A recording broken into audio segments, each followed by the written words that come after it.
नमस्कार दोस्तों बात करने वाले हैं एक बार फिर से भोजपुरी में महायुद्ध होने वाला है इसके बारे में।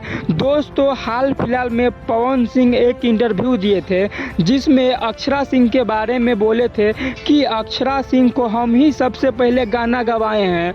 अक्षरा सिंह को कोई गाना गाने के लिए नहीं देते थे तो हम अक्षरा सिंह को बुला के बोले आओ बेटा और तुम गाओ, और मैं इसको गाना गाने के लिए दिया हुआ हूँ। लेकिन दोस्तों हाल फिलहाल में फिर से अक्षरा सिंह एक इंटरव्यू दी, और दोस्तों इस इंटरव्यू में जब एक आदमी पूछे उनसे कि क्या सच में पवन सिंह आपको गाना में लाए हैं, कि क्या सच में पहला गाना आपको पवन सिंह ने दिया था, तो अक्षरा सिंह ने जवाब दिया नहीं, यह सब फेक है, इस बात में कोई सच्चाई नहीं है, हमको सबसे पहला गाना पवन सिंह नहीं दिए थे, हम खुद गाए थे। और दोस्तों अक्षरा सिंह से एक और बात पूछा गया कि क्या आपको पावर स्टार पवन सिंह के साथ फिल्म या गाना करने का मौका मिलेगा तो आप करिएगा जी?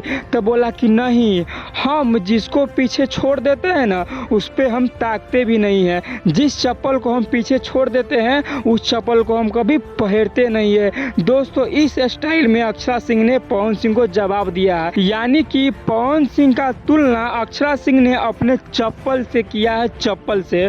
दोस्तों यानी कि अक्षरा सिंह के सामने पवन सिंह आप कुछ भी नहीं है। एक समय था जब पवन सिंह और अक्षरा सिंह काफ़ी ज़्यादा अच्छे कपल के रूप में रहते थे, लेकिन आज समय ऐसा आ गया है कि पवन सिंह अक्षरा सिंह का बुराई करता है और अक्षरा सिंह पवन सिंह का बुराई करता है। लेकिन दोस्तों फिर से हमको लगता है पवन सिंह लाइव आएंगे और ध के सीधे रेल लेंगे। अब